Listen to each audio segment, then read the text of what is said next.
तो गाइस जैसा कि हमने पिछले पार्ट में देखा था कि लूफी फाइनली आर्लोंग को हरा देता है और नामी डिसाइड करती है कि वो लूफी का क्रू ज्वाइन करेगी और वो कोकोयाशी विलेज को छोड़ करके लूफी के साथ अपने नए सफर पर निकल जाती है। अब इसके बाद हम लोग गोइंग मैरी को देखते हैं जहाँ नामी एक न्यूज़पेपर डिलीवरी वाले बर्ड से आर्ग्यूमेंट कर रही होती है। तुमने फिर से अपना प्राइस बढ़ा दिया, एक तो इतना चीप क्वालिटी का पेपर देते हो और ऊपर से पैसा भी बढ़ा देते हो। अगर तुमने दोबारा पैसा बढ़ाया तो मैं तुमसे न्यूज़पेपर कतई नहीं खरीदने वाली। और हम देखते हैं कि उस सब चिली सॉस के बोतल के साथ कुछ कलाकारी कर रहा होता है। नामी अब तो तुम्हें कौन सा आर्लोंग को पैसे देने हैं, तो प्लीज पैसे के पीछे भागना बंद कर दो। तुम एक नंबर के गधे हो सब। अब जबकि सब कुछ खत्म हो गया है तो मैं अब पैसे अपने लिए जमा करूंगी और अपने लिए बहुत नए नए ड्रेस खरीदूंगी। नामी प्लीज क्या तुम थोड़ी देर के लिए चुप हो जाओगी, मैं अपना कुछ बहुत जरूरी एक्सपेरिमेंट कर रहा हूँ। और हम देखते हैं कि जब उसप एक्सपेरिमेंट कर रहा होता है तभी लूफी उसके ऊपर आकर गिर जाता है, जिससे कि वो चिली सॉस का बोतल उसके आंख में गिर जाता है और उसप के आंख से धुआं निकलने लग जाता है और बहुत ज्यादा आग फेंकने लग जाता है। और हम सांजी को देखते हैं जो कि शिप के अंदर ही ऑरेंज का पेड़ लगा देता है और वो फिर से नामी के साथ बंदीबाजी शुरू कर देता है। फिर हम देखते हैं कि जब नामी न्यूज़पेपर पढ़ रही होती है तो उस पेपर के अंदर से कुछ पेपर गिरते हैं, जिसे देखकर लूफी का मुंह खुला का खुला रह जाता है। इसके बाद हम लोग मरीन एचक्यू में देखते हैं जहाँ पर बहुत सारे सीनियर ऑफिसर बहुत ज्यादा टेंशन में बैठे होते हैं और सामने एक मरीन ऑफिसर कुछ फेमस पायरेट्स का पोस्टर लगा के बता रहा होता है कि ईस्ट ब्लू में एक नया रॉकी आया है जिसने कैप्टन मॉर्गन को हराया था। सिर्फ उसे ही नहीं, उसने बग्गी द क्लाउन जिसके ऊपर 15 मिलियन बेरीज थे उसने उसे भी हराया। डॉन क्रीक जिसका ऊपर 17 मिलियन बेरीज थे और तो और उसने ईस्ट ब्लू के रूलर आर्लोंग को भी हराया जिसका बाउंटी 20 मिलियन बेरीज थे। और जिसने इसे हराया है उसका नाम है मंकी डी लूफी जिसका स्टार्टिंग बाउंटी है 30 मिलियन बेरीज। और हमें इसे डेड या अलाइव कैसे भी करके पकड़ना होगा, नहीं तो ये हमारे लिए बहुत ज्यादा खतरनाक हो सकता है। इसके बाद हम लोग एक नेवी ऑफिसर को देखते हैं जो कि बहुत सारे मरीन सोल्जर्स को मोटिवेट करता है और बोलता है जिसको भी जाना है वो छोड़ के चले जाए, बाद में भागने का कोई चांस नहीं मिलने वाला है और हमें उन पायरेट्स को हरा करके जस्टिस लाना है। तो जो भी छोड़ना चाहता है वो छोड़ के चला जाए और जो मेरे साथ रहना चाहता है वो अपना हाथ ऊपर करे। समझ गए तुम लोग? जी सर। और इस खबर के बारे में लूफी के सभी जान पहचान वाले लोगों के पास उसका खबर पहुंच जाता है। मिस काया ये खबर सुन के बहुत ज्यादा खुश हो जाती है और कोबी भी लूफी के लिए बहुत ज्यादा खुश होता है। गाइज ये वही बंदा है जिसे हमने एपिसोड नंबर 1 में देखा था। बराती रेस्टोरेंट में चीफ जेबी सांजी के लिए बहुत ज्यादा खुश होते हैं। इसके बाद हम लोग वापस गोइंग मैरी में देखते हैं जहाँ लूफी अपने बाउंटी का शो ऑफ कर रहा होता है और बहुत ज्यादा खुश होता है। और भाई ये लोग नाचना वाचना शुरू कर देते हैं, इन्हें नहीं मालूम क्या होने वाला है। तभी नामी इन सभी को बोलती है कि अरे तुम लोग को मालूम नहीं है क्या,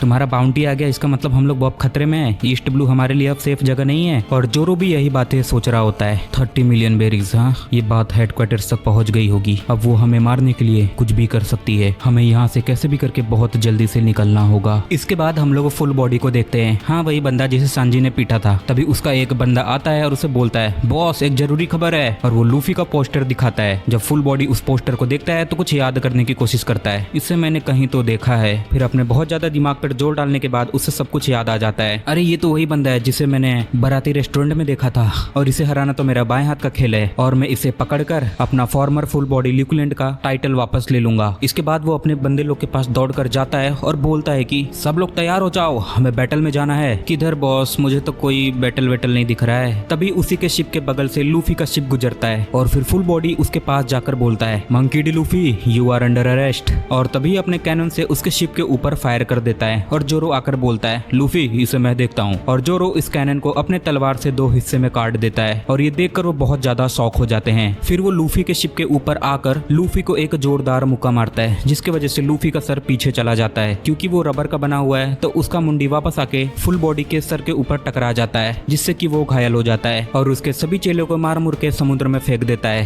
तभी वहाँ पर सांजी आता है और सांजी को देखकर फुल बॉडी बहुत ज्यादा डर जाता है और डर के कारण वो पानी में छलांग लगाकर कूद जाता है। इसके बाद हम लोग किसी दूसरे आइलैंड पर देखते हैं जहाँ पर एक बंदा टेलीकॉप से देखता है कि इस आइलैंड पर कोई आ रहा होता है और वो ध्यान से देखता है कि वो कोई और नहीं बल्कि मी हॉक होता है और वो ये देखकर बहुत ज्यादा डर जाता है। और फिर मी हॉक उस आइलैंड पर पहुंच जाता है। तुम यहाँ पर किस लिए आए हो? मुझे तुमसे नहीं, मुझे तुम्हारे बॉस से काम है। तुम्हारा लीडर कहाँ है? फिर हम लोग सांग्स को देखते हैं। क्या हुआ होकाई, तुम मुझसे लड़ने आए हो क्या? नहीं, जब से तुम्हारे लेफ्ट आर्म का कटने का खबर सुना है मुझे तुमसे लड़ने का कोई इच्छा नहीं है। तभी होकाई लूफी का वांटेड पोस्टर दिखाता है जिसे देखकर शैंक्स बहुत ज्यादा खुश हो जाता है और बोलता है अब मैं तुम्हें यहाँ से ऐसे नहीं जाने दूंगा। अब तुम आ ही गए हो तो तुम्हें हमारे साथ पार्टी करनी होगी। और दोनों मिलकर पार्टी शार्टी करने लग जाते हैं। पियो पियो हा हा हा हा हा। इसके बाद हम लोग लूफी के होम टाउन पर देखते हैं जहाँ पर लूफी की खबर सुन के सब लोग बहुत ज्यादा खुश हो जाते हैं और गोइंग मैरी में नामी बता रही होती है कि और इसके बाद हम लोग गोइंग मैरी में नामी को देखते हैं जो कि बता रही होती है कि हम लोग बहुत ही जल्द ग्रैंड लाइन के रास्ते पर पहुंचने वाले वाले हैं और उधर जाने का सिर्फ एक ही रास्ता है और वो रास्ता होता है रिवर्स माउंटेन से होकर। हाँ, मुझे भी जेफ ने बताया था कि उधर जाने का सिर्फ एक ही रास्ता है। तभी लूफी बोलता है कि हमें वहां जाने से पहले कुछ मीट वीट खा लेना चाहिए, फिर हम लोग जाएंगे ग्रैंड लाइन पर। तभी नामी बोलती है कि एक बहुत फेमस जगह है जिसका नाम है लॉग टाउन और ये वही जगह है जहाँ पर king of pirate Gol D Roger को एग्जीक्यूट किया गया था। और ये सुन के लूफी बहुत ज्यादा सीरियस हो जाता है। क्या लूफी, क्या तुम वहाँ पर जाना चाहोगे?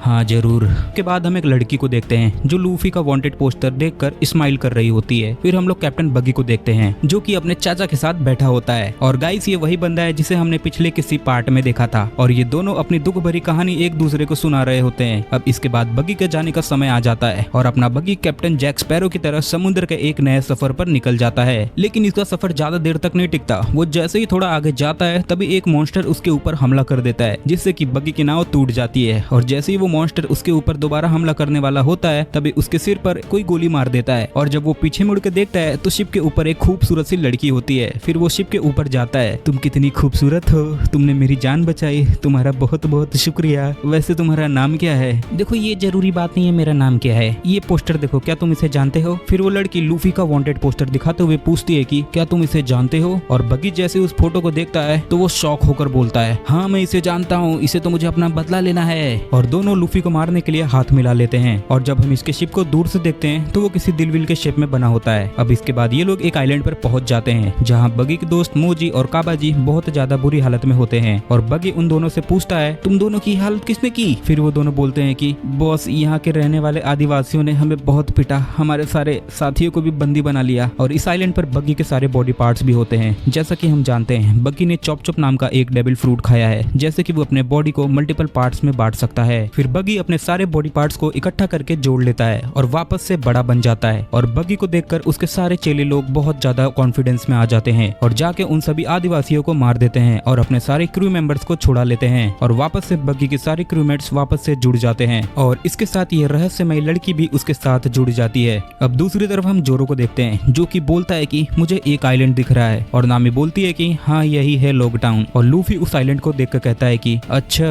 तो ये है वो जगह जहाँ king of pirate Gol D Roger को एग्जीक्यूट किया गया था। फिर थोड़ी देर बाद ये लोग लॉग टाउन पहुंच जाते हैं और ऊसोप अपने लिए नए गुलेल लेने वाला है और सांजी खाने पीने का सामान और जोरो अपने लिए नए तलवारें और नामी अपने लिए नए कपड़े लेने के लिए वहाँ से निकल जाते हैं सभी लोग। लेकिन अपना लूफी एकदम अलग होता है, उसको गोल्डी रोजर का एग्जीक्यूशन पॉइंट देखना होता है तो वो एग्जीक्यूशन पॉइंट को ढूंढने के लिए निकल पड़ता है। इसके बाद हम लोग नेवी के हेडक्वार्टर्स में देखते हैं जहाँ पर एक बंदा भागते भागते आता है और बोलता है, कैप्टन स्मोकर, अभी अभी नेवी हेडक्वार्टर्स ने एक वांटेड पोस्टर निकाला है और ये कोई आम पायरेट नहीं है, इसके ऊपर 30 मिलियन बाउंटी है और इसका नाम है मंकी डी लूफी। और खबर से मालूम पड़ा है कि ये लॉक टाउन में एंटर कर चुका है। फिर कैप्टन स्मोकर बोलता है, 3 करोड़, हाँ ये तो बहुत ज्यादा है, लगता है मुझे इसे पकड़ना ही होगा। और कैप्टन स्मोकर उसे पकड़ने के लिए तैयार हो जाता है। इसके बाद हम जोरो को देखते हैं जो कि तलवारें खरीदना चाहता था लेकिन वो बहुत ज्यादा महंगी थी तो वो सोच रहा था कि इसे खरीदूं या नहीं। फिर उसे एक लड़की की आवाज सुनाई देती है और जब वहाँ जाके वो देखता है तो वहाँ कुछ बंदे एक लड़की को परेशान कर रहे होते हैं। फिर वो बंदे उस लड़की के ऊपर हमला करते हैं लेकिन वो लड़की उनके ऊपर तलवार से हमला करके एक ही बार में उन्हें हरा देती है। और लड़ाई के दौरान उस लड़की का चश्मा नीचे गिर जाता है और जोरो उस चश्मे को उठा करके उस लड़की को देना चाहता था। फिर वो जो देखता है उससे वो एकदम हैरान रह जाता है और हैरान होकर उस लड़की का चश्मा गलती से तोड़ देता है। फिर वो देखता है कि उस लड़की का शक्ल एकदम उसके बचपन के दोस्त क्वीना की तरह था, वही लड़की जिसे जोरो ने वादा किया था कि वो दुनिया का सबसे ताकतवर स्वॉर्ड्समैन बनेगा। इसके बाद हम लूफी को देखते हैं जो कि रास्ता भटक गया था और बस इधर उधर घूम रहा था। फिर वो एक बोर्ड पढ़ता है जिस पर बार गोल्डी रोजर लिखा था लेकिन वो सिर्फ गोल्डी रोजर पढ़ता है और उस बार के अंदर जाने लगता है। फिर जब वहाँ पर पहुंच जाता है तो देखता है कि वहाँ पर कोई नहीं था, सिर्फ एक बूढ़ा आदमी था। लूफी उससे पूछता है, आप यहाँ पर काम करते हो क्या? ये जगह तुम जैसे बच्चों के लिए नहीं है, चले जा यहाँ से। फिर लूफी बोलता है कि मुझे गोल्डी रोजर का एग्जीक्यूशन प्लेटफॉर्म देखना है, क्या आप मुझे बता सकते हैं वो कहाँ है? लूफी उसके टेबल पर एक खोपड़ी देखता है और ये कोई आम खोपड़ी नहीं थी, ये खोपड़ी एक किलर जायंट की थी जिसने 100 से भी ज्यादा पायरेट्स को मौत के घाट उतार दिया था और इसे गोल्डी रोजर ने एक ही बार में खत्म कर दिया था। और गोल्डी रोजर की ये बहादुरी वाली कहानियां सुन के लूफी बहुत ज्यादा खुश हो जाता है। फिर वो बूढ़ा आदमी गोल्डी रोजर का कहानी बताने लगता है कि कैसे उसने ग्रैंड लाइन को कॉन्क्योर किया था। वो बोलता है कि जब बहुत से लोग ग्रैंड लाइन में गए थे तब उनमें से कोई भी जिंदा नहीं बचा था क्योंकि किसी को भी ग्रैंड लाइन के बारे में नहीं पता था और इसी वजह से लोगों के अंदर ग्रैंड लाइन के जाने का डर बैठ गया था। इसके बाद हम एक फ्लैशबैक देखते हैं जहाँ पर उसी बार में जहाँ लूफी बैठा हुआ था उसी जगह गोल्डी रोजर बैठा होता है और ओनर से बोलता है और ये वही ओनर है जो प्रेजेंट में अभी बूढ़ा हो चुका है। गोल्डी रोजर बोलता है, मैं ग्रैंड लाइन पर जाने लाने वाला हूँ।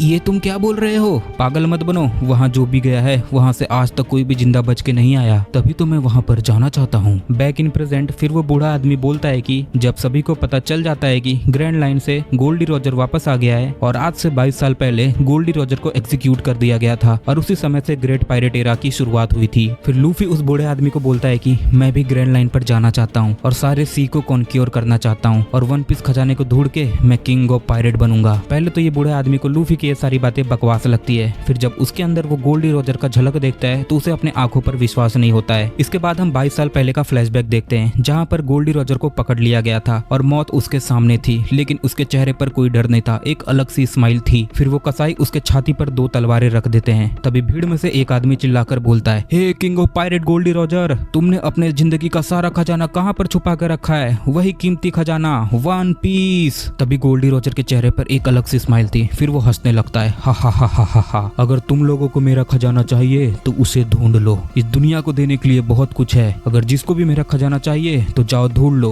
वो समुद्र में कहीं छुपा हुआ है। तभी एग्जीक्यूशनर गोल्डी रॉजर के छाती पर तलवार घुसा देते हैं और इसी के साथ गोल्डी रॉजर की मौत हो जाती है। लेकिन मरते वक्त भी उसके चेहरे पर एक अलग सी स्माइल थी और ये बंदा हंसते हंसते मौत को स्वीकार कर लेता है और इसी समय से ग्रेट पायरेट एरा शुरू हो जाती है। तो दोस्तों कमेंट्स में जरूर बताना कि आप लोगों को वीडियो कैसा लगा। अगर आप लोग को वन पीस का पार्ट्स पसंद आ रहा है तो मैं इसका नेक्स्ट पार्ट बहुत ही जल्दी लाने वाला हूँ, और अगर आपको मेरी वीडियो थोड़ी भी पसंद आ रही हो तो उसे लाइक एंड सब्सक्राइब जरूर कर देना। तो चलो मिलते हैं नेक्स्ट वीडियो में।